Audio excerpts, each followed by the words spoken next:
주기도문을 하고 있습니다. 산상수훈의 말씀 중에 주기도문을 하고 있는데 오늘은 주기도문의 구성이 이렇게 되거든요.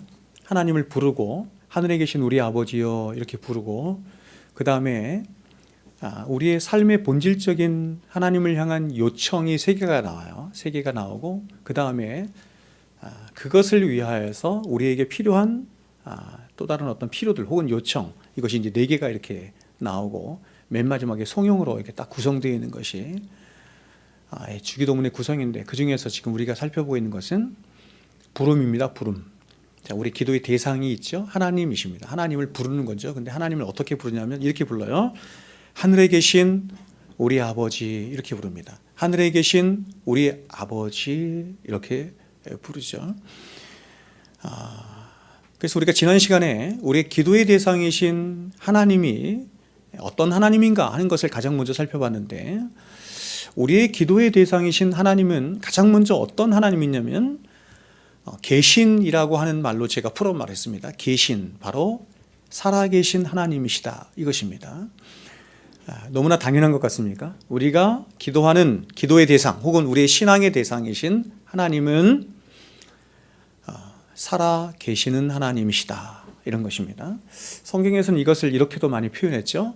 아브라함의 하나님, 이삭의 하나님, 야곱의 하나님. 그래서 이 현재적 하나님을 말하는 거예요. 현재적 하나님이란 과거에만 계신 하나님이 아니라 미래든지 현재든지 언제든지 현재적으로 늘 계시는 시간과 공간과 모든 것을 초월하여 항상 계시는 하나님. 그게 기독교가 말하는 하나님이에요. 그러니까 우리가 하나님 앞에 지금 기도하는데 그 하나님이 바로 그렇게 현재적으로 늘 과거, 현재, 미래 현재적으로 늘 계시는 그래서 지금도 살아계셔서 당신의 백성들의 기도에 귀를 기울이실 뿐만 아니라 불꽃 같은 눈으로 그 백성들을 지켜보시며 공평과 정의와 사랑으로 우리의 인생을 주관하시고 역사를 주관하시는 바로 살아계신 하나님, 그거를 가장 먼저 이야기했습니다. 근데 오늘 주님은 그 하나님이 이렇게 말하죠. 두 번째로 그 하나님이 하늘에 계시다 이렇게 말합니다. 하늘에 계시다. 자, 계신 하나님, 존재하신 하나님, 살아계신 하나님이실 뿐만 아니라 그분이 어디 계시냐? 하늘에 계신다 이렇게 말합니다. 여러분 고대 유대 사람들은 일반적으로 이 하늘이라고 하는 것이 세 부분으로 나누어져 있다 이렇게 생각을 했습니다. 그래서 하늘을 뜻하는 히브리어가 샤마임이거든요. 샤마임인데 이 샤마임이 원래 이제 히브리어에서 요드하고 임이 딱 붙으면 이게 복수가 되는 것입니다. 그래서 우리가 나중에 다시 살펴보겠지만 엘로힘 이런 것도 있죠. 엘로힘 이것도 이제 요드하고 임이 붙어서 복수가 되는 거거든요. 그러니까 원래 뜻은 우리가 하나님 이렇게 부르지만 하나님이 아니고 하나님들 이런 뜻이에요. 그러니까 원래는 엘라흐거든요. 엘라흐인데 무슨 이유에서인지 하나님을 엘라흐 이렇게 부르지 못하고 복수로 해서 엘로힘 하나님들 이렇게 부르는 거예요. 근데 이 샤마임도 마찬가지죠. 하늘 이렇게 말하지 못하고 하늘들 이렇게 복수로 말하고 있습니다. 그러니까 우리가 영어로 말하면 새 하늘이 있다고 생각했는데 스카이죠. 스카이 하는 대기층의 하늘. 그다음 두 번째는 뭐냐면 스페이스 우주 공간을 말하는 거죠. 이런 하늘이 있다고 믿었고 마지막 세 번째는 무한한 영적인 세계. 그걸 영어로는 헤븐 이렇게 말했습니다. 자, 그런데 오늘 주님이 하나님이 하늘에 계신다 이렇게 말할 때 이 하늘은 그런 스카이 혹은 스페이스 혹은 헤븐 이런 어떤 물리적인 혹은 영적인 의미에서의 하늘을 의미하는 것이 아니라 바로 이런 것입니다. 초월적으로 존재하시는 하나님 이런 뜻이야. 초월하여 이 세상을 초월하여 하늘에 계신 하나님 이런 것입니다. 즉 이 세상의 모든 피조물들과는 본질적으로 다른 이걸 이렇게도 얘기하죠. 전적인 타자, 할리 아다인데 전적인 타자로 존재하시는 하나님을 우리 주님께서는 하늘에 계신이라고 하는 표현으로 말씀하신 것입니다. 우리가 지난 시간에도 함께 나누었듯이 이 세상 모든 만물에는 하나님의 이 창조의 흔적들이죠. 하나님의 창조의 흔적들 혹은 하나님의 영광의 흔적들이 곳곳에 가득 배어 있습니다. 그리고 우리는 그 창조의 흔적들을 얼마든지 그리고 어디서든지 발견할 수 있습니다. 얼마든지 어디서든지 발견할 수 있는데 사람들이 그런데도 하나님을 믿지 않는 것은 불신앙 때문이라고 제가 말씀드렸죠. 불신앙, 이것을 로마서에서는 불의와 불경건 이렇게 말했어요. 불의와 불경건, 바로 하나님의 의가 있는데, 하나님의 영광이 있는데, 하나님의 살아계심의 수많은 증거들이 있는데 스스로 하나님처럼 되어서 하나님처럼 행세하고자 그 하나님의 의를 끌어내린다. 카데코, 그렇죠? 그것이 바로 불의다, 불경건이다, 불신앙이다, 이렇게 말씀드렸습니다. 우리는 이러한 창조의 흔적들을 사람들이 인정하든 인정하지 않든 얼마든지 그리고 어디서든지 우리가 발견할 수 있는데, 가장 먼저 우리는 온 우주 만물과 자연세계 안에서 그 하나님의 창조의 흔적들과 그 신성의 충만함을 발견할 수 있습니다. 지난 시간에 말씀드렸죠. 기억나십니까? 저는 지난 시간에 이 온 우주 만물이 이토록 오묘하고 아름답고 질서정연하며 조화와 균형 가운데 있는 이유가 바로 이 온 우주 만물을 지으신 하나님의 그 신성과 그 능력이 그 창조하신 모든 만물 가운데 충만히 배어있기 때문이다, 이렇게 말씀을 드렸습니다. 그러니까 시편 19편 2절에서 이렇게 말하죠. 날은 날에게 말하고, 참 굉장히 독특한 표현이죠. 날은 날에게 말해요. 날이 스스로가 선포한다, 이런 뜻입니다. 밤은 밤에게 지식을 전하니, 그렇죠? 글도 없고 아무것도 없잖아요. 소리도 없고, 뭔가 소리가 있어서 우리에게 들려지는 것이 있다고 한다면 지식이 전달이 될 텐데, 혹은 글이 있다면 전달이 될 텐데, 그렇지 않고 그냥 밤 자체로서 소리를 내는 거예요. 뭐라고 소리를 내는 거예요? 지식을 전하는 거예요. 뭐라고 지식을 전한다는 거예요? 밤은 하나님이 창조하신 밤이다, 이렇게 소리를 낸다는 것입니다. 지식을 전한다는 것이에요. 그러니까 여러분, 이 상 온 우주 만물이 그 존재 자체로서, 이걸 제가 이렇게도 말했죠. 베드로전서 2장 9절의 말씀을 가지고 존재적 울림이다, 이렇게 말했죠. 존재적 울림. 그렇죠? 그러니까 여러분, 세상에 있는 모든 피조물들은 그 존재 자체로서 뭔가 이렇게 울리고 있는 거예요. 말하고 있는 거예요. 뭔가 선포하고 있는 거예요. 뭐라고 선포합니까? 시편 8편에서 말하는 것처럼 메딘가 하십니다. 메딘가. 나는 하나님의 것이다. 하나님은 살아계시고 하나님의 이러한 엄청난 신성의 충만함이, 능력이 온 세상에 있다라고 하는 것을, 그래서 여러분 에드워즈가 얘기했던 것처럼 믿음의 눈으로만 보면 하나님이 살아계시다는 증거가 천지에 충만하지 아니하냐, 이렇게 말합니다. 여러분, 왜 우주가 그렇게 끝도 없이 무한대로 펼쳐져 있습니까? 우주를 무한대 이렇게 말하잖아요. 그것은 우주를 창조하신 하나님이 그렇게 끝도 없고 끝도 없이 크고 무한하신 하나님이시라고 하는 것을 하나님이 창조하신 우주가 선포하고 있는 거예요. 그렇게 스스로 선포하고 있는 것입니다. 그러니까 이상 모든 만물이 그냥 아무렇게나 존재하고 있는 게 아니라 그 존재 스스로가 나는 하나님이 창조하신 피조물입니다 라고 하는 고백과 함께 그 하나님의 영광을 빌려온 자신의 영광으로 비춰서 그 하나님을 드러내고 있는 거예요. 이것을 조나단 에드워즈는 하나님의 영광의 순환을 설명하면서 그 영광의 3단계로 말했죠. 영광의 고백, 이렇게 말했습니다. 영광의 고백. 하나님은 영광 그 자체이시죠. 하나님은 영광 그 자체이시고 그 영광이 발산되죠. 태양이 마치 누가 요청하지 않았는데 빛이 발산되고 열이 발산되는 것처럼 어떤 존재적 성향으로 인해서 하나님의 영광이 발산, 그걸 영광의 발산이라고 하고, 그 영광의 발산에 모든 피조물들이 반응하는 것을 영광의 고백, 이렇게 말하는 거죠. 제가 이것을 그 조수미 씨에 비유해서 여러분에게 말씀을 드린 적도 있습니다. 조수미 씨가 노래를 막 열심히 하죠. 무대에서 열심히 하면 조수미 씨의 노래 잘하는 것 자체를 그냥 영광이라고, 조수미의 영광, 이렇게 말합니다. 그렇죠? 그리고 관객들이 그런 조수미 씨가 노래하는 것을 보고 어떻게 해야 돼요? 박수를 치든지 아니면 앵콜, 이렇게 말해야 되는 거죠. 그걸 영광의 고백이라고 하는 거예요.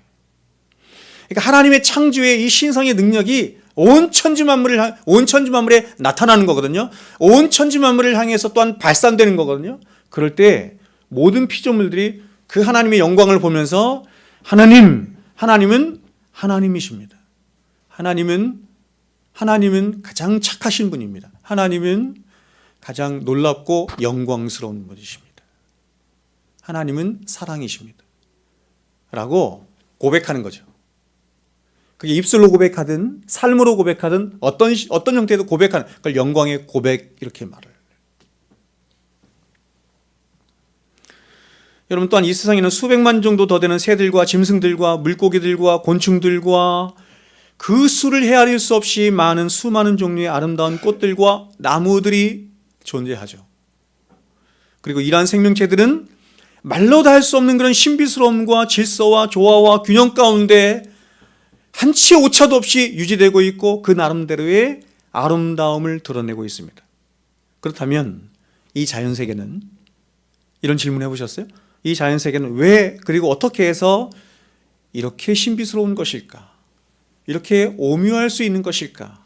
그것은 이렇습니다. 그것은 이러한 자연 만물을 지으신 하나님이 이렇게 다양한 것들을 좋아하시는 하나님이실 뿐만 아니라 또한 그러한 신비스러움과 질서와 균형과 아름다움 가운데 존재하시는, 그래서 성경이 하나님을 이렇게도 말했어요. 질서의 하나님이다 이렇게 말했어요. 질서의 하나님이다. 그러므로 그 하나님의 신성에 투영된 이 자연세계 또한 그렇게 하나님처럼 신비스러울 수밖에 없는 것이고 다양할 수밖에 없는 것이고 아름다울 수밖에 없는 것이에요. 이 세상의 모든 질서는 하나님의 질서이고 이 세상의 모든 아름다움은 하나님의 아름다움이에요. 하나님의 아름다움이 투영된 것이고 하나님의 아름다움을 반영하는 거예요. 여러분, 인간이 만들어낸 아름다움이라고 하는 것을 한번 생각해 보세요. 인간이 만들어낸 아름다운 건축물, 아름다운 옷, 물건들, 요즘은 성형수술까지 하죠. 그런데 여러분, 이렇게 인간이 꾸미고 만드는 아름다움이라고 하는 것이 과연 하나님이 창조하신 이 대자연의 아름다움에 비하면 그러한 것들을 아름다움이라고 말할 수가 없어요. 그렇죠?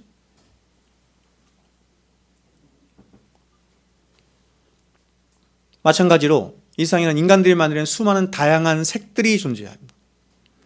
그럼 아무리 인간들이 다양한 빛깔들을 만들어내고 아름다운 색상을 만들어내도 하나님이 빚어 만드신 자연의 색과는 비교가 할 수 없는 거예요.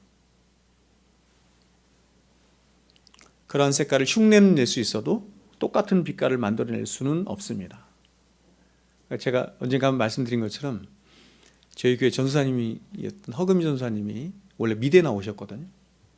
미대 나오셔서 회사에서 뭘 하셨었냐면 젊은 날에 이 색깔을 만들어내는 그 일을 하셨대요. 여러 색을 조합해서 색깔을 만들어내는데 이 전도사님 말씀이 뭐라고 말씀하냐면 아무리 인간들이 수많은 조합을 만들어서 아름다운 색깔을 만들려고 해도 자연의 빛깔을 만드는 건 불가능하다 이렇게 말해요.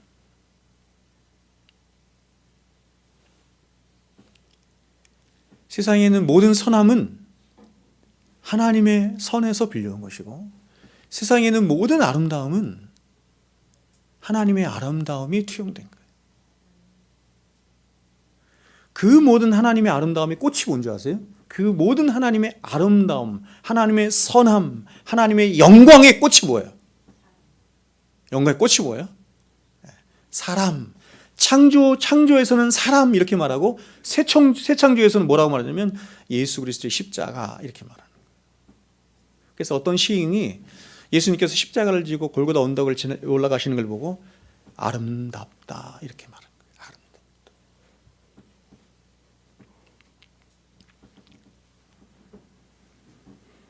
그러나 여러분, 이처럼 자연세계 안에 충만히 묻어있는 그 하나님의 모든 흔적들을 다 합친다 해도 하나님의 손길이 배어있는 어떤 하나의 흔적에는 비할 수가 없습니다. 여러분, 그게 뭘까요?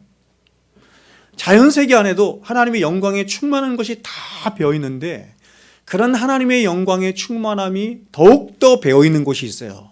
그것이 어디입니까? 제가 지난 시간에도 말씀을 드렸는데 이것을 오늘 제가 조금 더 바꿔서 얘기해 보면 바로 인간의 영혼과 정신 안에 심겨졌어요. 그걸 뭐라고 합니까?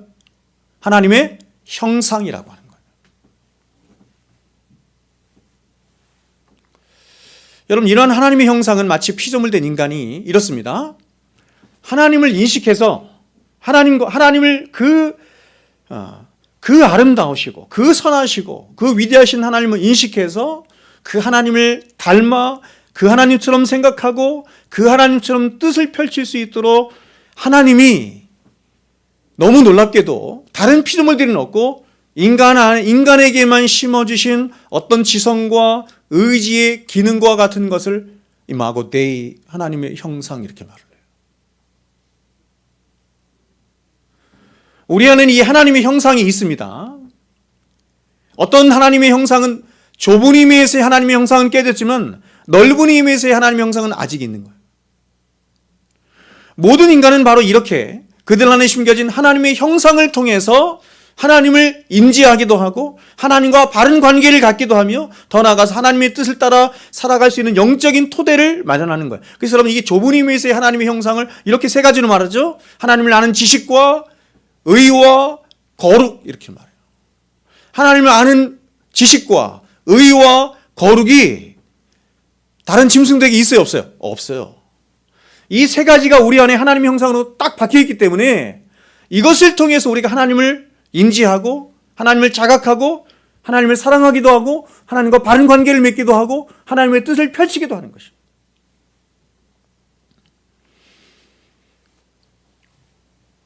물론 넓은 의미에서의 하나님의 형상은 하나님의 인격성을 말하는 것입니다. 지정의 인격이죠. 여러분, 이런 인격성, 하나님의 형상도 다른 동물이나 식물이나 어떤 피조물에게도 없죠. 인간에게만 있습니다. 죄로 인해서 망가진 것은 이 좁은 의미에서의 하나님의 형상이 깨어진 거예요. 그래서 이런 하나님의 형상이 죄로 인해서 깨어지고 파괴돼서 인간은 비록 하나님을 닮은 가장 존귀한 존재임에도 불구하고 더 이상 하나님을 인식할 수도 없고 하나님과 바른 관계도 가질 수 없고 하나님을 사랑할 수도 없는 존재가 되어버린 것입니다.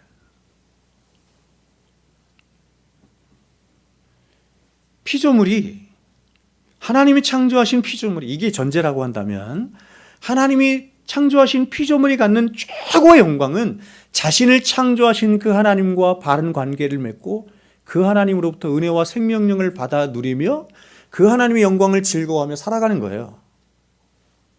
죄는 뭐냐면 그걸 다 가리는 거예요. 다 깨뜨려 버리는 것입니다. 그리고 어떻게 해요? 로마서 1장에서 말하는 것처럼 헛된 영광을 구하는 것이에요. 여러분, 헛된 영광의 핵심이 뭔지 아세요? 자기 영광이라는 것이에요. 자기 영광, 자기의 이거죠. 자, 그런데 여러분, 우리는 이렇게 자연 세계와 그리고 인간 안에 심겨진 하나님의 형상에 나타난 하나님에 대한 증거들보다 가장 분명하고 가장 탁월한 하나님의 살아계심의 증거를 또한 어디서 보게 되는데, 그것이 바로 뭡니까, 여러분? 하나님이 우리에게 계시로 주신 성경 60권의 말씀이에요. 그러니까 여러분, 계시라는 말은 하나님의 자신을 이렇게 드러내 보여준다는 거 아닙니까? 그러니까 자연만물, 이 자연만물 자연계시라고 하죠. 자연만물 속에서도 하나님의 자신을 드러내 보여주셔요. 우리의 이성 안에서, 우리의 양심 안에서, 하나님의 형상 안에서 하나님이 어떤 분인가 하는 것도 드러내 보이신다. 그러나 여러분, 이러한 하나님의 나타나심의 증거들보다 가장 하나님을 선명하고 밝히 볼 수 있는 하나님이 주신 최고의 여러분 선물이 뭐냐면 그것이 바로 성경 66권이라는 것입니다.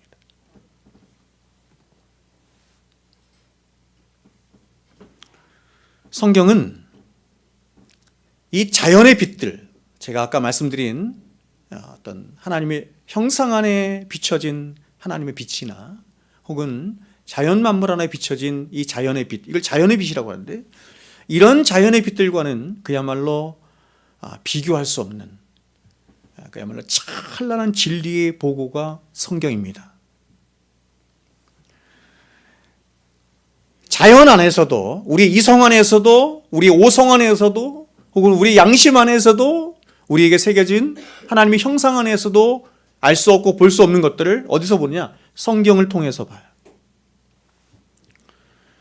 따라서 우리는 자연계나 하나님의 형상이 있는 우리 자신을 통해서는 아주 부분적으로 하나님을 알 수 있고 아주 부분적으로만 진리를 접할 수 있지만, 진리의 보고인 이 성경은 우리로 하여금 찬란한 진리의 세계로 우리를 인도하는 것입니다. 즉 하나님과 우리 자신과 그리고 이 세상과 이 세상 너머에 있는 영적인 세계와 영혼까지 성경은 이 찬란한 진리의 빛으로 우리를 인도하는 것입니다.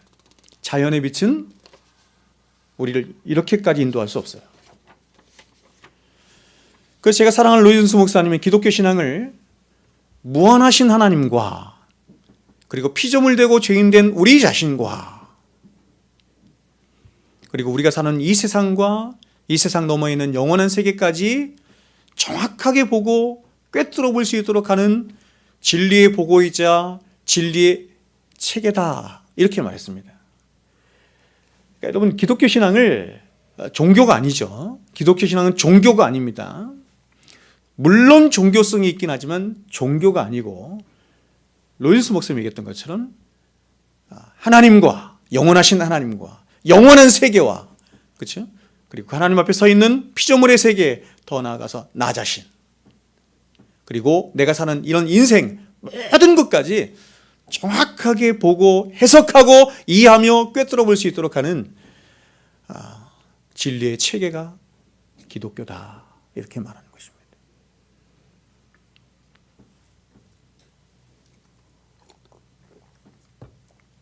그래서 여러분, 이런 기독교의 진리의 체계를 가지고 종교 노름을 하면 안 되는 거예요. 종교 노름.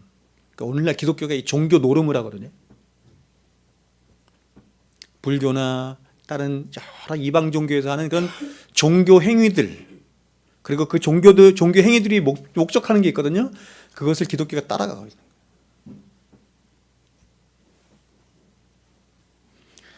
이처럼 여러분, 하나님과 그리고 하나님의 형상 가운데 피조된 인간, 그리고 하나님이 창조하신 이 자연세계 안에는 불가분의 연속성이 있는 것입니다.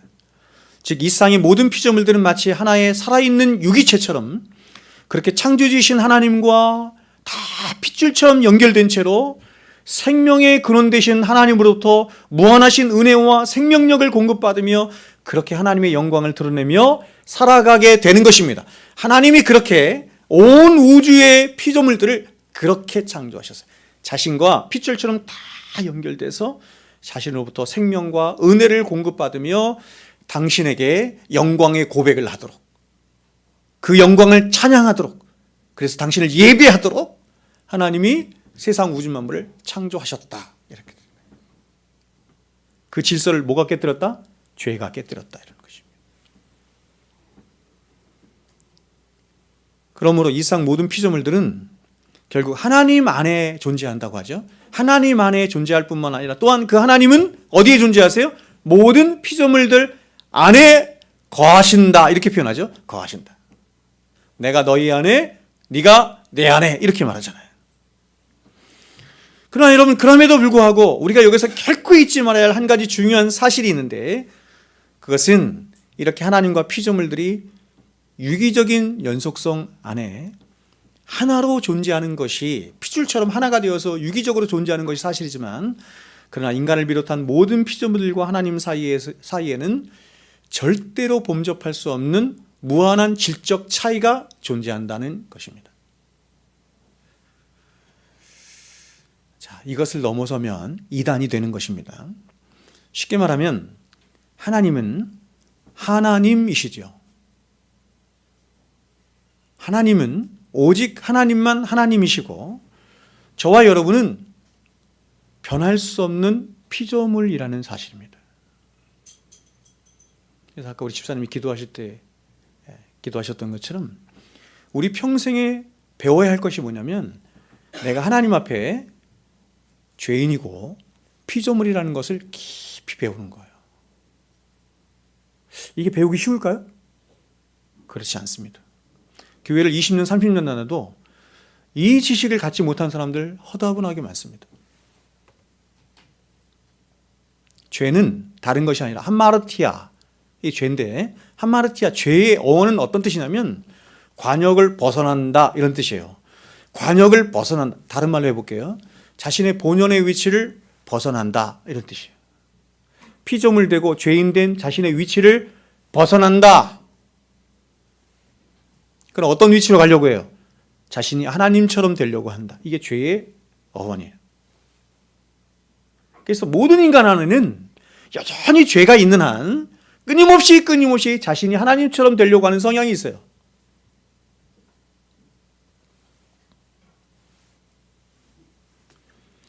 아무리 우리 안에 하나님의 형상이 있고 하나님을 닮은 지정의의 인격이 있고 또한 모든 피조물들을 다스릴 수 있는 굉장히 특별한 지위와 역할이 있지만 이것이 인간이죠. 그래서 여러분, 인간은 세상에 있는 모든 피조물들과 얼마나 차이가 나냐면 하늘이 땅보다 높은 것 같이 차이가 나요. 마치 하나님과 피조물이 차이가 나는 것만큼, 그 정도는 아니겠지만 거의 그만큼 차이가 날 정도로 인간이란 피조물들 중에서도 가장 독특하고 특별한 지위를 부여받은 존재가 인간이에요. 그럼에도 불구하고 그는 피조물이고 그는 그 피조물의 자리에서 절대로 벗어날 수가 없습니다. 기독교 수천 년 역사 동안에 일어난 수많은 이단이라고 하는 사람들, 정통에서 시작했던, 어제 시작했던 수많은 이단이라고 하는 사람들 거의 대부분이 어디에서 빠지냐? 여기서 빠지는 거예요. 많은 사람들로부터 인기를 얻고 많은 사람들이 지지를 받고 많은 사람들로부터 환영을 받고 존경을 받으면서 마치 지가 하나님처럼 된 양 그렇게 되는 것입니다. 그 가장 대표적인 사람이 누구예요? 교황이죠, 교황. 그래서 교황 무호성 이런 게 나오는 거예요. 교황 무호성이, 제가 지금 생각이 안 나는데 그 교황 누굽니까? 그 교황이 이렇게 말했습니다. 역사적으로 나는 하나님도 아니지만 그렇다고 인간과도 구분된다 이렇게 말했습니다. 여기까지 타락하는 거예요. 지금도 마찬가지죠. 어떤 이단에서 말하는 것이 아니라 정통 기독교 안에서도 이런 이단적인 어떤 이런 발상, 그럴 가능성이 누구에게나 있는 거예요. 누구에게나.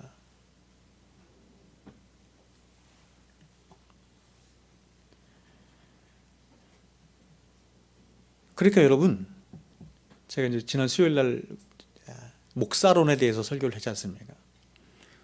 저희 교회는 이제 조그만 교회지만 상관없지만 이제 점점 큰 교회로 가면, 저도 이렇게 대형 교회에 있어봐서 아는데 성도들이 목사님을 막 우상 취급하거든요. 하나님처럼 생각하거든요. 안 돼요, 여러분. 디모데후서 말씀하는 것처럼 목사는 배나 존경할 자로 알되 하는 것처럼 여러분이 사랑하고 존경할 대상이긴 하지만 우상 숭배하는 것처럼 그렇게 해서는 안 돼요. 제가 여러분에게 손을 얹고 안수를 하면, 안수 기도를 하면 여러분이 머리에 손을 얹고 기도하는 것보다 제 능력이 10배 강할까요? 그렇지 않습니다, 여러분. 그러니까 꼭 저한테 와서 기도를 받으려고 하지 마시고, 저희 교회에서는 밥 먹든지 뭘 하든지 항상 저더라고 기도. 그건 좋아요. 근데 어디 가서 머리를 함부로 디밀지 마시고 축복 기도를 여러분이 하세요. 자, 그런데 오늘 주님은 피조물 된 저와 여러분에게 이런 전적인 타자이신 하나님을 향해서 정말 놀랍게도 이렇게 부르도록 하십니다. 아버지라고 부르도록 하십니다. 여러분, 이것은 오늘날 우리가 아무렇지도 않게 하나님을 아버지라고 불러서 그렇지, 지금 이 말씀을 듣고 있는 제자들에게는 너무나 생소하고 어떤 면에서 굉장히 충격적인 말씀이 아닐 수가 없었습니다. 왜냐하면 지금까지 이스라엘 백성들 가운데 그 누구도 하나님을 아버지라고 부른 사람이 없거든요. 그 누군가가 일어나서 하나님을 아버지라고 불렀다고 한다면 그는 돌 맞아 죽었습니다. 신성모독죄로. 여러분, 이스라엘 백성들이 믿는 하나님은 천지만물을 창조하신 너무나 크시고 광대하신 하나님이셨어요. 창세기 1장 1절에 이렇게 나오죠. 태초에 하나님이 천지를 창조하시니라. 모세가 언약을 맺고, 야, 너희 하나님, 너희를 애굽에서 인도하여낸 하나님이 누군지 가르쳐줄게. 그분은 바로 창조주 하나님이야 라고 가르쳐준 게 창세기예요.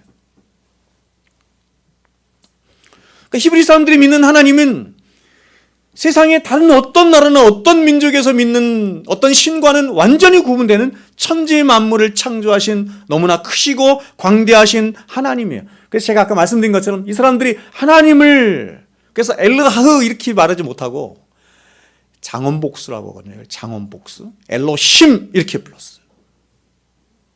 하나님이 너무나 크시고 광대하시기 때문에 이 하나님을 단수로 말하지 못하고 하나님들 이렇게 부른 거예요. 하나님들이라는 게 유일신 사상이기 때문에 하나님이 여러 분 계시다 이런 뜻이 아니라 너무나 크시니까 그 하나님 그냥 복수로 표현하는 거예요.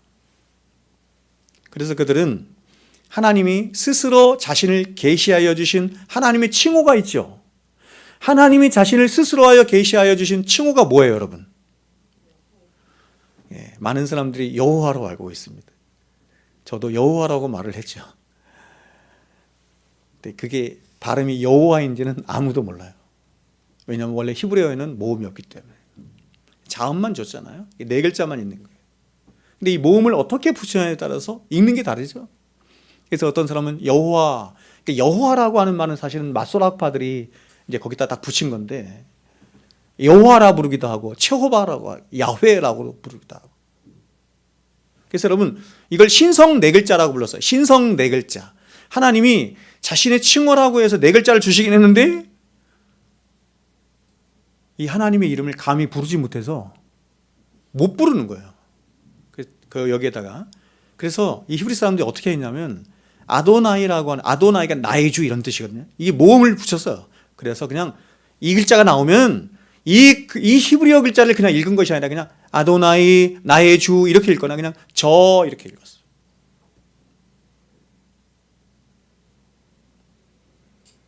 그러니까 오늘날 보통 사람들이 뭐 여호와, 뭐 조용기 목사 옛날에는 뭐 야훼 이렇게 얘기하더라고요. 누구도 몰라요. 정확하지 않아요.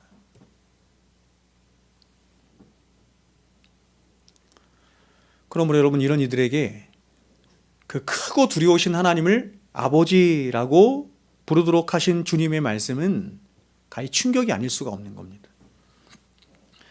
여기서 아버지라는 말은 아람어로 아바라고 하는 것으로 우리말로 번역하면 아버지를 아주 친근하게 부르는 아빠 정도의 의미를 지닌 단어입니다. 그런데 지금 이렇게 제자들을 향해서 하나님을 아버지라고 부르도록 하신 주님은 이미 그분의 공생의 33년 동안 하나님을 뭐라고 불렀어요? 아버지라고 불렀습니다. 예수님께서 30년 동안 이 땅에 사시면서 하나님을 항상 부를 때 나의 아버지 이렇게 불렀어요. 아버지 이렇게 불렀어요. 딱 한 번 하나님이라고 불렀다고 제가 말씀드렸죠. 하나님을 자신의 아버지잖아요. 아버지 이렇게 항상 불렀는데 그 아버지 되신 하나님을 아버지 이렇게 부르지 못하고 그냥 하나님. 여러분 하나님이라고 부르는 것과 아버지라고 부르는 것은 완전히 다르죠. 하나님이라고 부르는 것은 누가 누구를 향해서 부르는 거예요? 피조물이 창조주를 향해서 부르는 걸 하나님 이렇게 부른단 말이야. 근데 하나님이 항상 하나님을 향해서 아버지 이렇게 부르셨는데 어느 순간 딱 한순간만큼은 피조물의 자리에서 하나님을 하나님 이렇게 불렀어요. 언제예요? 십자가에서. 그래서 이렇게 불렀죠. 하나님이여 하나님이여 이렇게 엘레 라마 사막다니 하나님이여 하나님이 어찌하여 나를 버리시나이까. 그러니까 피조물의 자리에서 피조물의 대표로 서서 하나님을 향해서 외치는 거예요. 그러니까 여러분 엘리 라마 사막다니는 원래 누가 외쳐야 되는 거예요?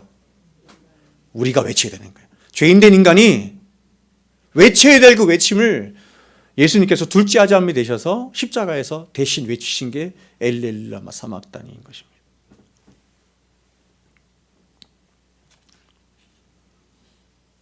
근데 주님이 그렇게 하나님을 아버지라 부르시는 것은 물론 그렇게 신분적인 부자의 관계의 차원에서 그렇게 부르신 것도 있지만 그러나 더 본질적인 의미는 이것입니다. 바로 하나님 아버지와 예수님 자신이 본질적으로 그 본질에 있어서 동일하다라고 하는 의미에서 하나님을 아버지 이렇게 부르신 거예요.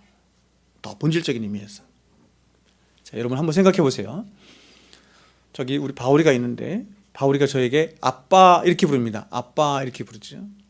그러면 이 아빠라고 하는 말 속에는 사실은 여러 다양한 의미들이 함께 담겨져 있는 것입니다. 예를 들어서 아빠로서의 신분, 어떤 위치, 그리고 아빠로서의 기능 혹은 어떤 역할, 이런 것이 아빠라고 하는 말 속에 담겨져 있는 거예요. 그러나 여러분, 그 많은 의미들을 뒤로하고 아빠라고 하는 말의 가장 본질적인 의미는 이런 것입니다. 아버지, 당신과 나는 본질적으로 그 본질에서 같습니다 라고 하는 의미가 담겨져 있는 거예요. 이유는 이렇습니다. 여러분, 원숭이가 저에게 아빠라고 할 수 없습니다. 또 개나 고양이가 혹은 바다의 물고기가 또한 저에게 그렇게 하지 못합니다. 그런 일은 불가능합니다. 그 이유는 바로 본질이 다르기 때문에 그렇습니다. 개는 개에게 멍멍하며 아빠라고 해야지 사람에게 멍멍하며 아빠라고 해서는 안 돼요. 그렇게 인식하지도 못하고. 그렇다면 누가 저에게 아빠라고 할 수 있냐면 바로 저와 동일한 본질을 가지고 있는 사람들 중에 저로부터 난 자가 그렇게 할 수 있는 것입니다. 그래서 이걸 필리오케라고 하는데 이게 좀 어려운 말인데 예수 그리스도를 성부께로부터 난 자 이렇게 말을 해요. 이게 난 자가 그야말로 피조되었다, 태어났다 이런 뜻이 아니에요. 그러므로 아빠라는 말의 가장 1차적인 전제는 뭐냐면 나는 당신과 동일한 본질을 가지고 있습니다 라고 하는 의미가 담겨져 있는 것입니다. 그래서 예수님이 하나님을 향해서 아바 아버지라고 하시는 것은 가장 1차적으로 자신이 하나님과 성부 하나님과 그 영광과 권능과 능력에 있어서 동일할 뿐만 아니라 그 본질에 있어서도 같은 하나님이시다라고 하는 것을 전제하여 말씀하신 것입니다. 그래서 주님은 33년간의 모든 생애 속에 늘 하나님을 아바 아버지라 부르셨을 뿐만 아니라 사람들에게 뭐라고 말씀하셨냐면 아버지와 나는 어떻다? 하나다 이렇게까지 말씀하셨어요. 그러므로 이렇게 하나님을 향해서 아버지라고 부르시는 예수님이 유대인들에게는 그야말로 충격이 아닐 수 없었을 뿐만 아니라 그런 주님을 신성모독으로 여기지 않을 수가 없었던 것입니다. 근데 여러분 더 충격적인 것은 뭐냐면 바로 예수님이 제자들에게도 자기는 하나님과 그런 부자관계를 갖고 있기 때문에 그런 본질적으로 갖기 때문에 하나님을 아버지 괜찮습니다. 그런데 제자들에게도 자신과 동일하게 하나님을 향해서 너희들도 아버지라고 부르라 이렇게 말씀하신 것입니다. 그렇다면 여러분 우리도 예수님처럼 신성을 지닌 하나님인 것입니까? 그렇지 않죠. 그래서 성경은 오직 예수 그리스도만을 아주 독특하게 아들들 중에서 아주 독특하게 뭐라고 불렀어요? 뭐라고 불렀어요? 예수님을 우리도 하나님의 아들이고 예수님도 하나님의 아들이잖아요. 근데 오직 예수님에게만 독특한 명칭을 붙여서 아들 이렇게 불렀어요. 뭐라고 불렀어요? 독생자, 모노게네스. 독생자, 모노게네스라는 말이 무슨 말일까요? 이것은 하나님과 유일무이한 관계를 지니고 계신 쉽게 말해서 하나님의 진짜 아들 적자라는 의미입니다. 그러므로 이 독생자라는 말은 하나님의 진짜 아들이신 오직 예수 그리스도께만 해당되는 말이고 따라서 이런 의미에서는 그 어떤 피조물도 하나님을 아버지라 부를 수 없는 거예요. 우리가 하나님을 향해서 아버지라고 부르는 것과 예수님이 하나님을 향해서 아버지라고 부르는 것은 그 의미가 달라요.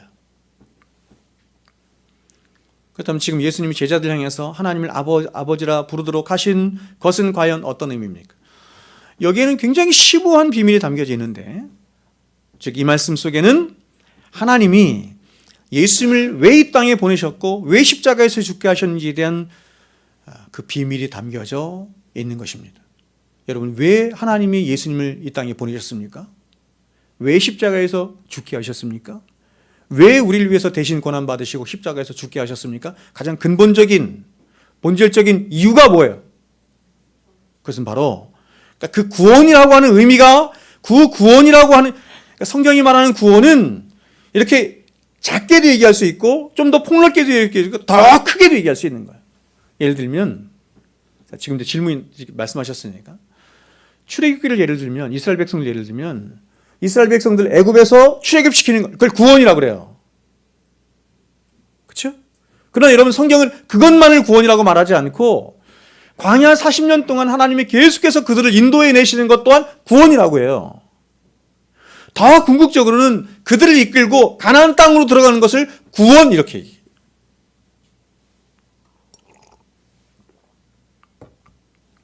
그래서 여러분, 크게 말하면 예수님께서 이 땅에 오시고 사시고 고난당하시고 십자가에 죽으시고 부활하신 모든 이유가 우리를 구원하시기 위함인데, 그 구원의 궁극적인 목적이 뭐냐 이렇게 얘기할 때 그것은 이것입니다.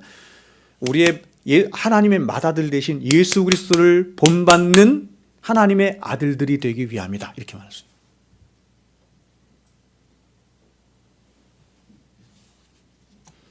하나님이 예수 그리스도의 피로 저와 여러분을 사셔서 그냥 천국에 드리는 게 목적이 아니라 진짜 천국 백성 되는 예수 그리스도를 가장 닮은 당신의 친아들들 되도록, 양자된 아들들 되도록 하기 위함이다, 이렇게 말합니다. 그럼에도 불구하고 우리가 여기서 절대로 잊지 말아야 할 것은 저와 여러분이 비록 예수님 때문에 하나님과 부자 관계가 되었지만, 그러나 그 부자 관계는 절대로 하나님과 예수님의 관계와 같은 적자의 관계는 아니라는 것입니다. 적자는 예수님밖에 없습니다. 우리는 뭐라고 불러요? 양자, 이렇게 불러요. 자, 로마서 8장 15절 이렇게 말합니다. 너희는 다시 무소하는 종의 영을 받지 아니하고. 제가 이 로마서 8장 15절 말씀을 갖고 강도사 시절에 굉장히 고민을 한 적이 있어요. 여러분 보세요. 너희는 다시 무소하는 종의 영을 받지 않아요. 무소하는 종의 영이 뭘까요? 무소하는 종의 영을 받지 아니하고 이랬거든요. 무소하는 종의 영이 뭘까요? 그 다음에 이렇게 얘기합니다. 양자의 영을 받았으므로 우리가 아빠 아버지라고 부르짖느니라. 집에 가서 한번 연구해 보시고 제가 나중에 답을 다시 드리겠습니다. 많은 분들이 이 무소하는 종의 영을 잘못 해석하고 있기 때문에 제가 말씀을 드린 겁니다. 자, 여러분, 하나님은 창세전부터 저와 여러분을 마음속에서 택하시고 예정하셔서 당신의 양자로 삼으시기 위해서 우리를 지으셨고 때가 되어서 이 땅에 태어나도록 하신 거예요. 그렇다면 하나님이 그렇게 저와 여러분을 영원한 예정 가운데 양자 삼으신 가장 궁극적인 이유가 무엇인가? 그것은 저와 여러분으로 하여금 이제 당신의 유일한 독생자이신 예수 그리스도를 모델 삼아서 그분을 본받고 그분을 닮아가도록 하기 위함인 것입니다. 로마서 8장 30절 이렇게 말해요. 하나님이 미리 하신 자들로, 이게 이제 구원의 서정이 여기 다 들어있는데 보십시오.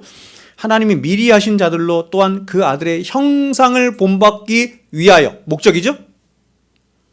미리 정하셨으니, 미리 정하셨어요. 예정이 있는데 왜 예정이 됐느냐?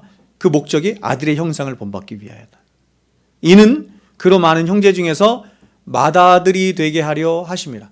굉장히 독특한 표현이죠. 맏아들이라고 표현하잖아. 여러분, 여기서 미리 알았다, 혹은 미리 정하셨다라고 하는 표현은 이런 뜻입니다. 미리 예정하셨다. 예정이 나오죠. predestination, 예정이 나와요. 그런데 하나님이 이런 우리를 왜 예정하셨냐면 바로 그 아들의 형상을 본받게 하기 위함이다, 이렇게 말하는 거예요. 예정, 더 나아가 볼까요? 우리를 구원하신 구원의 궁극적인 목적이 뭐냐? 그 아들을 본받게 하기 위함이다.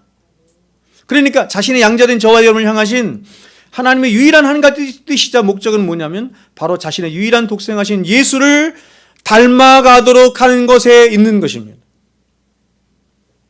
그렇게 예수를 닮아가도록 하는 근거를 하나님은 예수를 통해서 우리에게 주셨고, 그래서 그 예수를 근거로 말미암아 이제 예수님을 닮아갈 수 있는 근거가 마련되었고, 그 근거를 통해서 우리의 인생의 목적이 뭐가 되느냐? 예수가 되는 거예요. 기독교는 알파와 오메가가 예수예요. 처음부터 끝까지 다 예수.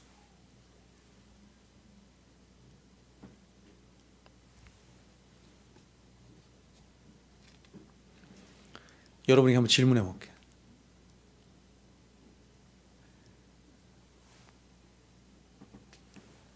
여러분 안에 여러분의 생각이나 여러분의 의지나 여러분의 뜻이나 이런 것 같은 여러분 자신이 많이 있는 게 좋아요? 아니면 그렇지 않고 예수님 그분이 여러분을 완전히 점령하셨으면 좋겠어요? 우리 형제 어때요? 정말 그렇습니까? 왜 그렇죠? 여러분, 예수님이 여러분을 완전히 점령하시면 좋을 것 같아요? 나쁠 것 같아요? 예전에 안 좋을 것 같아요. 예전에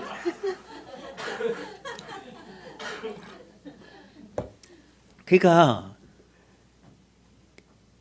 제가 예전에 청년들을 가르칠 때 청년 놈이 한 놈이 이렇게 와서 저한테 그러더라고요. 목사님, 제가 두려움이 있습니다. 두려움이. 어떤 두려움이냐면 제가 너무 신앙이 깊어지면 하나님이 자기한테 뭔가를 요구할 것 같다는 거예요. 뭐 선교사를 한다든지 하라고 한다든지 아니면 무슨 헌신을 하라고 한다든지. 근데 목사님, 저는 이렇게 젊고요, 하고 싶은 게 너무 많고 세상에 즐거운 게 너무 많은데 못하게 할 것 같은 거예요. 이거를 존 맥가다가 뭐라고 했냐면 조이 킬러다 이렇게 얘기했어요. 조이 킬러. 예수님이 나의 주인이 되시면 점점 나의 즐거움을 빼앗아갈 조이 킬러가 되실 것이다 이렇게 생각해요. 사탄의 관계입니다. 관계.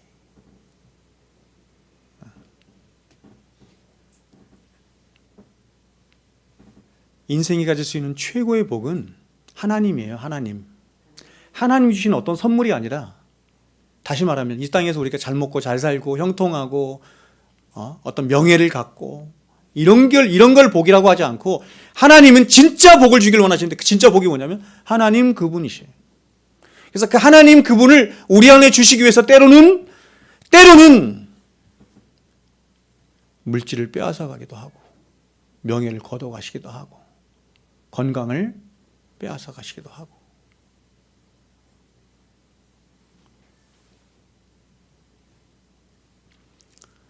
이게 이론적으로만 아는 게 아니라 경험 세계 안에서 우리가 얼마든지 알잖아요. 그렇죠? 이걸 성령 충만이라고 하죠. 성령이 우리를 지배하시는 거예요. 성령이 우리를 지배하세요. 어떻게 해요? 예수 그리스도가 성령을 통해서 우리 안에 거하신다 이런 뜻이거든요. 여러분 경험해 보셨어요? 성령이 여러분을 지배하시는 경험을 해보셨습니까? 성령 충만한 경험해 보셨어요? 권사님 어떻던가요 그때? 완전히 평안했대요. 정답이죠. 놀랍잖아요.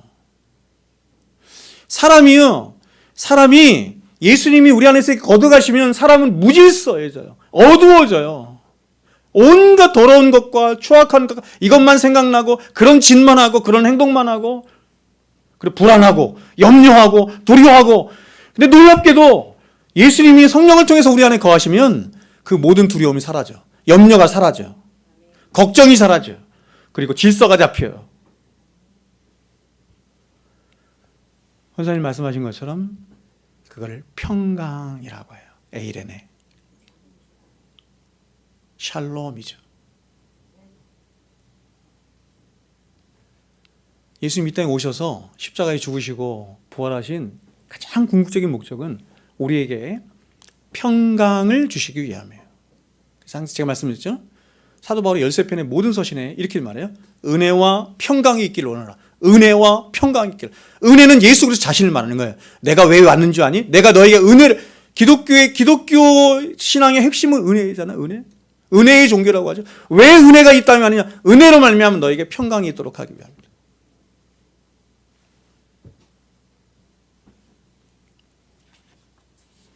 그래서 여러분, 저와 여러분의 평생의 삶의 목적은 바로 예수 그리스도 그분을 닮아가고 그분을 내 안에 충만히 채우는 것인 줄로 믿습니다. 그것이 진정한 우리의 행복이고 우리를 가치롭게 하는 것이고 우리를 영화롭게 하는 것이에요. 그리스도인은 세상 사람들처럼 돈과 명예와 어떤 존경과 박수와 이런 걸 취해서 내가 행복감을 갖거나 그런 걸 나의 정체성으로 갖거나 나의 가치로움으로 그렇지 않고, 그리스도인은 나라고 하는 존재는 이미 십자가에서 이미 나의 가치는 매겼다라고 생각하는 거예요.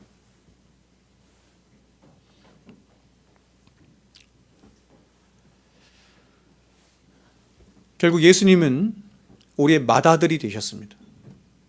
그리고 우리는 그분의 동생들이 된 거죠. 동생들. 그래서 우리가 요한복음에 보면 아주 재미있는 표현이 나오는데, 그것은 예수님이 부활하신 후에 막달라 마리아가 자신을 찾아왔을 때 이렇게 말씀하신 것입니다. 들어보세요. 요한복음 20장에 예수께서 이르시되 나를 만지지 말라. 내가 아직 아버지께로 올라가지 못하였느니라. 너는 형제들에게 가서 이르되 내가 내 아버지 곧 너희 아버지 내 하나님 곧 너희 하나님께로 올라간다 하라 하신대. 여러분, 예수님은 공생의 기간 동안 제자들을 향해서 내 형제라고 부르신 적이 없어요. 그런데 부활하시자 이제 제자들을 부르는 표현이 달라졌는데 뭐라고 부르시냐면 이렇게 부르시는 거예요. 내 아버지를 너희 아버지라. 또 제자들 향해서 내 형제 이렇게 표현하셨어요. 그러니까 이제 하나님이 이 땅에 예수 그리스도를 통해서 교회를 세우셨는데, 그 교회는 어떤 교회냐면 위로 성부 하나님을 아버지로 삼고 예수님을 맏아들로 삼아서 서로 성령 안에 한 지체요 한 형제된 자매된 그런 영적인 공동체, 영적인 권속이라고 하죠. 패밀리. 그거를 교회 이렇게 말을. 저는 이거 믿어요?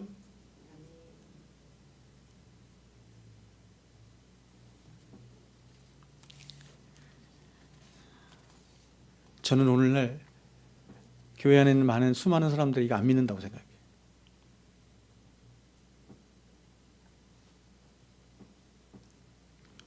그래서 주님은 주기도문에서 하나님을 어떻게 부르라고 하셨냐면 우리 아버지 이렇게 부르도록 하신 거예요. 우리.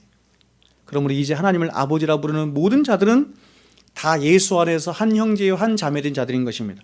그래서 에베소 2장 19절은 이렇게 말했습니다. 그러므로 이제부터는 너희가 외인도 아니요 나그네도 아니요 오직 성도들과 동일한 시민이요 하나님의, 보십시오, 권속이라. 하나님의 권속이라. 하나님의 가족이라. 패밀리라.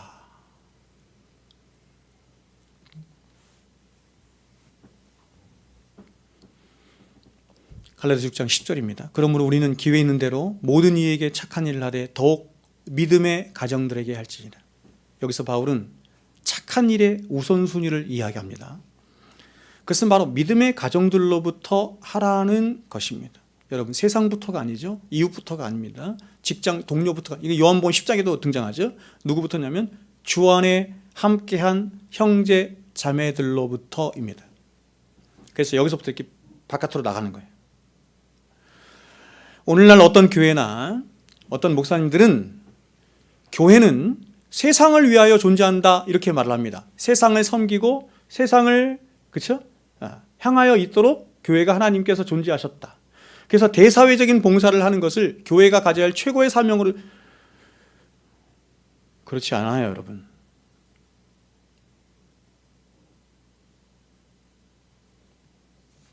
그 성경이 말씀하는 바가 아닙니다. 지난 50년 동안 60년 동안 한국교회가 그러한 일에 열심을 냈지만 세상이 하나도 안 알아줘요. 그게 아니라는 것입니다.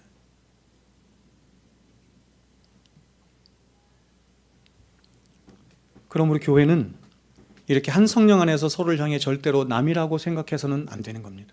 하나님이 저의 아버지이신 것이 분명하고 또한 여러분의 아버지이신 것이 분명하다면, 아버지가 같네요? 그럼 우리는 서로를 향해서 형제를 갖는 것은 지극히 당연하고, 또한 그러한 형제 자매들이 저와 여러분의 관심의 대상 1호가 되어야 하는 것은 너무나 당연한 귀결인 거예요.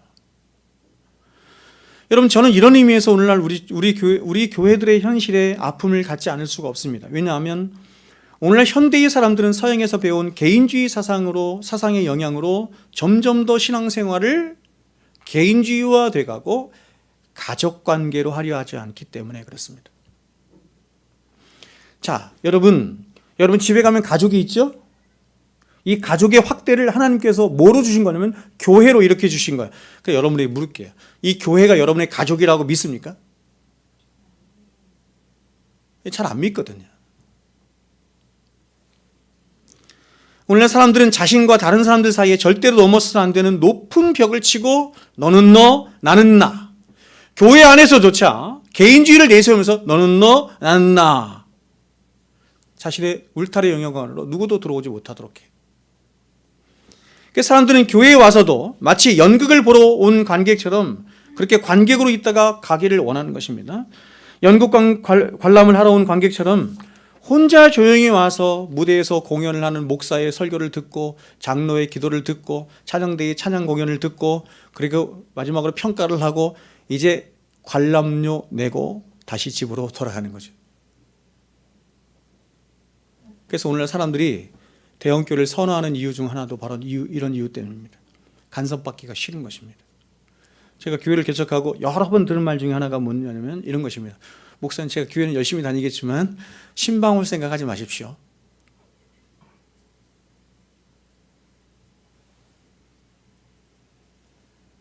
성도들은 오늘날 교회가 자주 연락을 하거나 신방을 하거나 목사가 상담을 하고 간섭을 하려고 하면 불편해하고 싫어합니다. 제가 여러분에게 말씀드린 것처럼 그것은 잘못된 거예요.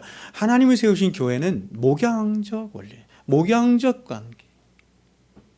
제가 예전에 한번 그 말을 했더니 여러분이 저한테 말씀을 하시는데 저는 저희 교회 성도님들의 집안에 뭐가 있는지 숟가락이 몇 개 있는지까지도 사실 알고 싶은 사람이에요. 그러므로 우리는 오늘 이 주기도문에서 우리라는 말에 주의를 기울여야 합니다. 주님은 9절, 11절, 12절 그리고 13절에서 계속해서 6번 반복해요. 6번에 걸쳐서 우리라는 말을 계속해서 반복합니다. 즉 이 주기도문은 개인 기도문이 아니라 공동 기도문임을 말씀하고 있는 것입니다. 예수를 믿는 우리 모두가 함께 모여서 우리 모두의 아버지를 향해서 같은 형제, 같은 자매 의식을 가지고 하는 기도가 바로 주기도문이라는 것입니다. 그래서 이 기도의 첫 시작을 우리 아버지, 하늘에 계신 우리 아버지 이렇게 시작하는 것입니다. 그리고 계속해서 이 주기도문은 우리가 구하고 찾아야 할 것이 바로 개인의 필요가 아니라 공동체의 필요에 있음을 우리에게 말씀하고 있는 것입니다. 즉 우리가 먼저 구해야 할 것은 우리 자신의 필요가 아닌 교회의 필요이자 서로의 필요에 있다는 것입니다. 그러니까 주기도문에서 우리에게 일용할 양식을 주옵시고 나의 일용할 양식을 주옵시고 이렇게 말하지 않고 우리의 일용할 양식을 주옵시고 이렇게 하는 것은 지금 내가 먹을 것이 없는데 나에게 먹을 것을 좀 주십시오 라고 하는 기도의 의미라기보다는 오히려 우리와 함께하는 이 교회와 그리고 이 교회 형제자매들에게 하나님 필요할 일용할 양식을 좀 주십시오 하는 기도가 되는 것입니다. 마찬가지로 우리의 죄를 용서해 주기를 구하는 것도 우리를 시험에 들게 하지 마시고 악에서 건짐받기를 구하는 것도 다 우리잖아요. 우리 안에서 우리를 구원해 주시고 우리를 악에서 건짐받기를 위하여 기도하는 것입니다. 그런데 여러분 이러한 기도의 모범은 이 주기도문만이 아니라 성경 전반에 걸쳐서 나타나는 기도자의 바른 자세라고 할 수 있습니다. 따라서 우리는 여기서 깊이 반성하는 것입니다. 왜냐하면 오늘날 성도라고 하는 사람들이 하는 기도의 거의 대부분이 나 자신 혹은 우리 가족에게만 국한되어 있는 경우가 거의 허다분하기 때문에 그렇습니다. 그런데 여러분 이 주기도문을 통해서 우리 주님이 가르쳐주시는 이 기도의 가장 기본은 바로 나의 어떤 이기적인 기도가 아니라 우리의 기도 혹은 공동체의 기도를 드려야 함을 말씀하고 있는 것입니다. 다른 사람을 위해서, 교회 공동체를 위해서, 더 나아가서 하나님의 나라와 의를 위해서, 그리고 나라와 민족을 위해서 우리라는 의식을 가지고 기도하라는 것입니다. 오해하지 말 것은 그럼 그렇다고 해서 나와 내 가족을 위해서 기도를 하지 말라는 그런 의미가 아니죠. 우리는 우리 자신에게 무엇인가 부족하고 무엇이 필요하고 무엇이 있어야 하는지 누구보다 잘 알고 있고 그것에 대해서 굉장히 민감합니다. 그래서 조금만 나에게 부족한 것이 있으면 아주 불편해하고 때로는 그것 때문에 많은 염려를 하기도 합니다. 그렇다면 우리가 다른 사람들 혹은 교회 형편을 살피는 데는 여러분은 어떻습니까? 과연 나 자신과 우리 가정에 대해서 생각하는 것만큼의 10분의 1 정도는 합니까? 주님은 이렇게 말씀을 가르치고 이렇게 기도를 가르치고 계시는데 새벽 기도를 하고 작정 기도를 하는 사람들의 기도 제목들을 한번 보십시오. 과연 그 작정 기도의 제목에 우리를 위한 그리고 교회를 위한 그리고 무엇보다 하나님 나라와 하나님의 의를 위한 기도 제목이 과연 얼마나 있습니까? 그러면 이렇게 자기중심적인 기도는 자기를 위한 기도, 자기중심적인 기도는 이방 종교들 가운데에도 얼마든지 있고 세상 사람들 누구라도 늘 마음속에 사는 이기적인 외침인 거예요. 제가 처음 시간에도 말씀드린 것처럼 이방 사람들도 누구라도 이상 모든 사람들은 다 기도라는 걸 해요. 어떤 형태로든. 기도를 안 하는 사람은 한 명도 없어요. 근데 다 기도를 어떤 식으로 하느냐. 자기를 위해서 자기가 중심이 되어서 중언부언하든지 아니면 외식하는 기도를 하더라. 이렇게.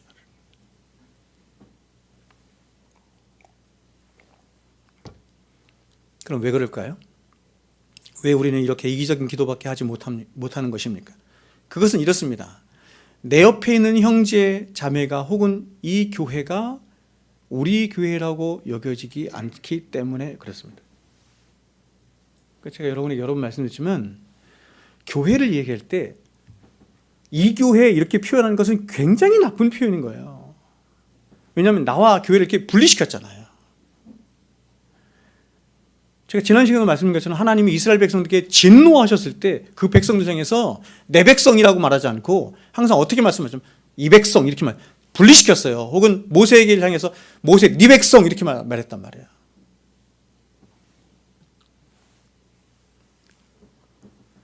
피를 나는 내 부모, 내 자식은 누가 말하거나 누가 강요하지 않아도 그냥 자연스럽게 어떻게 여겨요?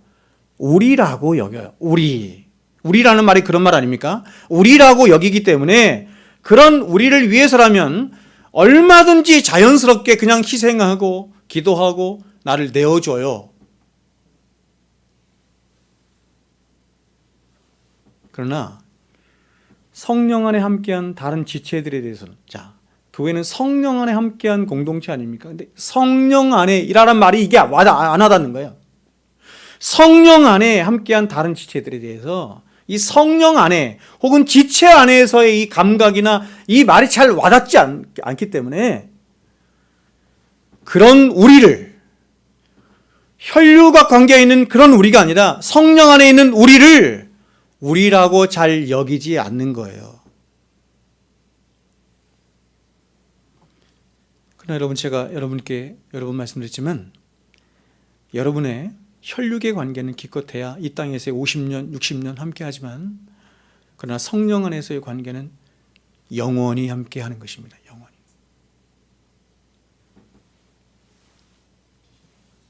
그러므로 성도는 교회를 절대로 하숙생처럼 관객처럼 다녀서는 안 됩니다. 교회는 바로 하나님을 우리의 아버지로 모시고 예수를 맏아들로 삼아서 성령 안에서 하나 된 한 권속이요 가족 공동체가 교회인 줄로 믿습니다. 그래서 교회는 서로를 향한 관심과 사랑으로 성령 안에 끊임없이 교제하며 한 몸이 되어 가야 할 뿐만 아니라 구체적인 사랑의 열매들을 교회 안에서 맺힐 수 있어야 합니다. 그러므로 저와 여러분은 우리 서로를 향한 필요의 기도 제목들을 묻고 또한 그것들을 위해서 구체적으로 함께 기도하는 것을 절대로 형식화해서는 안 돼요. 제가 여러분에게 여러 번 말씀을 드렸지만 누군가가 여러분에게 기도 요청을 하시면 절대로 내가 기도할게 하고 거기서 멈추지 마세요. 그래서 제가 한번 말씀을 드렸던 것 같은데 제가 전도사 시절에 잊을 수가 없어요. 전도사 시절에 중고등부 전도사였는데 그 학부모님이 저에게 맛있는 걸 사주셨어요. 밥을. 그래서 맛있는 걸 딱 먹고 제가 감사합니다. 부모님 감사합니다. 집사님 감사합니다. 이렇게 했더니 그 집사님께서 하시는 말씀이 저한테 이러셨어요. 뭘 감사해 전사님. 항상 우리 아들을 위해서 기도하시는데 이렇게 말씀하시는데 제가 토할 뻔했다니까요. 왜 그랬냐면 제가 걔를 위해서 기도한 적이 없어요.